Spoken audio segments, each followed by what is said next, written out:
Hey there and welcome to Meditation and Movement. I'm Emma and you are in the series Get Your Ass to Yoga Class. So we are going over postures that you will experience in your local yoga studio so that you can feel more confident to get in there and meet your community. So today we're going to be doing Warrior 2, one of my most favorite poses. And so why don't you grab a mat and something comfortable to stretch out in, and we will get right to it.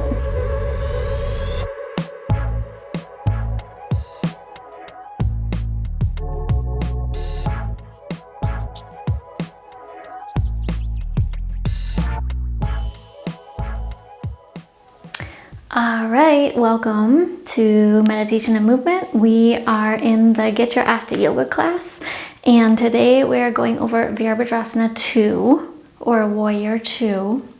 So kind of coming back, if you did not watch the Warrior 1 video, Virabhadra was a warrior, and asana means pose. So virabhadra and asana makes virabhadrasana, and this is the Warrior 2 pose. So in all of the Warrior series, being Warrior 1, Warrior 2, and Warrior 3, you are really embodying and tapping into the warrior within. And not in a warrior like I'm gonna go out and fight everybody and kill all the people, but actually a warrior of integrity, a warrior of honor. And so tapping into that internal strength in a positive way. Like in Warrior 1, they say you have you wield your sword and you're using your sword to cut through the BS in life, or the negativity around you, or within you. And so in Virabhadrasana 2, we are also harnessing that inner strength warrior. This happens to be my favorite pose of all time. And I will explain why. So let's first just talk about bony landmarks, meaning places on our body that we can reference in order to square into the pose in just the right way. So standing straight. So you're gonna bring your hands to your hips here, and on either side you will feel kind of a most prominently bony spot on your hips. Really, it's your pelvis, but and that spot is called the ASIS, which stands for anterior superior iliac spine. Oftentimes these are kind of referred to as your headlights, like these little beaming. It's like your little car, and these are your beaming headlights. So either way, called headlights or the ASIS, or just, when you hear squaring your hips, the reference really, this is the best spot to reference for that, to make sure that your hips are in alignment in whatever direction that is pointing. The other bony landmark spot is on the foot, and on this pinky edge side of the foot, referred to often as the knife edge side of the foot. That is an area where you're wanting to create a grounding, a sense of grounding or rootedness. So in these poses, you really are tapping into pressing into that pinky edge or knife edge side of the foot. And then the other is just your general yoga toes. So if you are standing straight, you look down at your feet, which are planted firmly in the floor, and just kind of sit back onto your heels and lift up your toes a little bit. Now you don't have to go pummeling backwards, but just a tiny little bit in order to lift up your toes. And then once you lift your toes, try and start with your pinky toe and just spread your toes out wide as you can. Might not look like much, but with practice and time, They really do spread. And then after you spread them, just gently coming back down and planting those toes firmly in the floor. Now what that does is it spreads out the toes.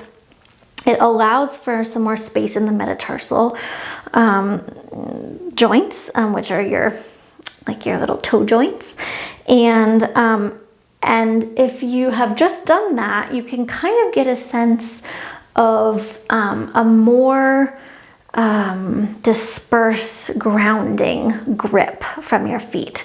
So that is with the foot in the front, and we'll get there, you're gonna want to really like grip the mat and root down into that front foot. So those are the landmarks that we'll be going over. So getting into the pose, most often, pretty much 95% of the time, you will get into the pose from downward facing dog. So we will start in down dog. And from down dog, and maybe this is the first down dog of the day, so you just pedal it out quickly to make sure you work out some of those kinks. Your hands are gripping the mat, your middle fingers are pointed forward. You're creating an upside down V, so really lifting from your sits bones, which is basically your butt. And then looking down at your feet, your toes are pointed towards your face, and go ahead and lift your right leg up to the sky, coming parallel with the ground. And you're gonna bend the knee, kind of tilt forward, and plant that foot between your hands. So you may only be able to get to here, and then you kind of have to like scoot your leg up. But either way, bring it to about between your hands. Now, before you go anywhere, if you look back at your back foot, you're kind of walking a tightrope here. So this is one area that if you know that balance is tricky for you, what I recommend right off the bat is just doing a heel toe, maybe one, maybe two, over to the right with your right foot. That allows a little bit more space between your two feet. Now from here, you're going to rotate your back foot so that your heel plants into the mat. And your back foot is now making a 45-degree angle on your mat. And looking back up at your right foot, you're gonna do your little yoga toes, spread your toes wide, root into the mat. Activate your legs, meaning that you're starting to push off into your legs, and then coming up often is cued with windmilling your arms up and out, and then coming into the full expression of this pose. So in the full expression, your front right knee is bent at a 90-degree angle. Your knee is above your ankle. So when you are looking down at your front leg, you should be able to see that your knee tracks above your ankle. And when you look down, you ideally see that front big toe, maybe the first two toes. So that avoids your knee caving in to where actually you are viewing your front right toes from the right side of your knee. So put your hand on your knee. Now identify the left side of your front knee. From the left side of that front knee, you should see at least your big toe. Okay. Now looking back at your back foot, that foot is at a kind of a 45-degree angle. Your ASIS, or your hips, or your headlights are pointing out in the same direction that your back foot is pointing. So do not try and bring your headlights pointed towards the front of your mat. That would not be good. Now, from here, you bring the arms up parallel to your mat, and as though someone were like grabbing each of your hands and just stretching them in either direction. You want to feel that sensation, so really opening up.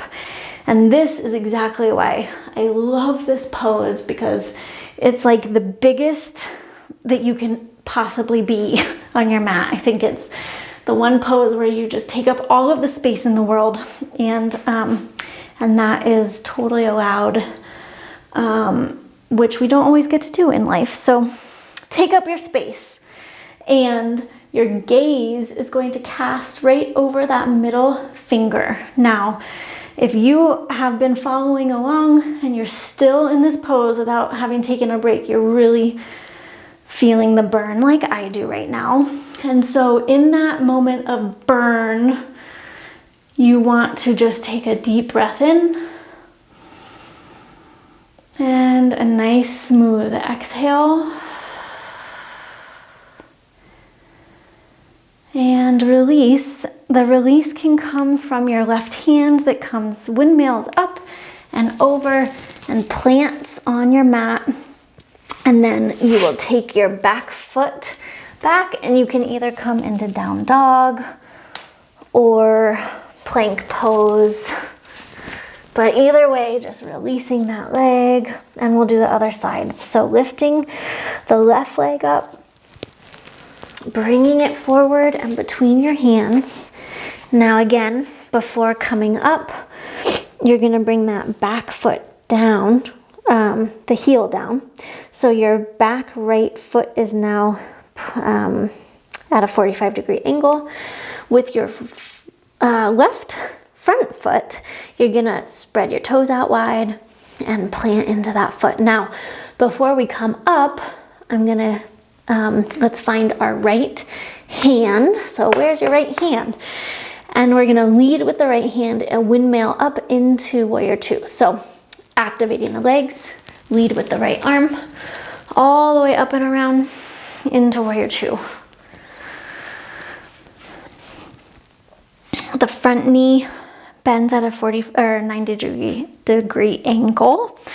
So your knee is above your ankle, and you can see your big toe, maybe the first two toes, to the right of your left knee. So identifying the right side of your left knee, that's the side that you should be seeing your toes. Looking back at your back foot, you're really pushing into that knife edge side, that pinky edge side of the foot, and stretching with your arms, making sure that there is space between your shoulders and your ears. So really bringing those shoulder blades down the back. Sometimes I've had teachers cue bringing your palms up so that you can really feel your shoulder blades come down, and without moving your shoulder position at all, you just rotate your hands to the other side so that they're pointing down. And stretch, looking over that front middle finger. Your legs are feeling it now, maybe shaking a little bit. And one last activation that really gets them going is to pretend that your front foot and your back foot are gonna touch without moving them at all, but just gripping the mat from both of those feet, pulling towards one another, and that really gets these inner thighs going. So try that. Take a deep breath in, and a nice slow exhale out the mouth or out the nose. Maybe smile in this moment of tremble and burn. And then release by windmilling the hands back down. Step that foot back into down dog. Pedal your dog. And that is it. Warrior two. You are now a pro. Warrior two.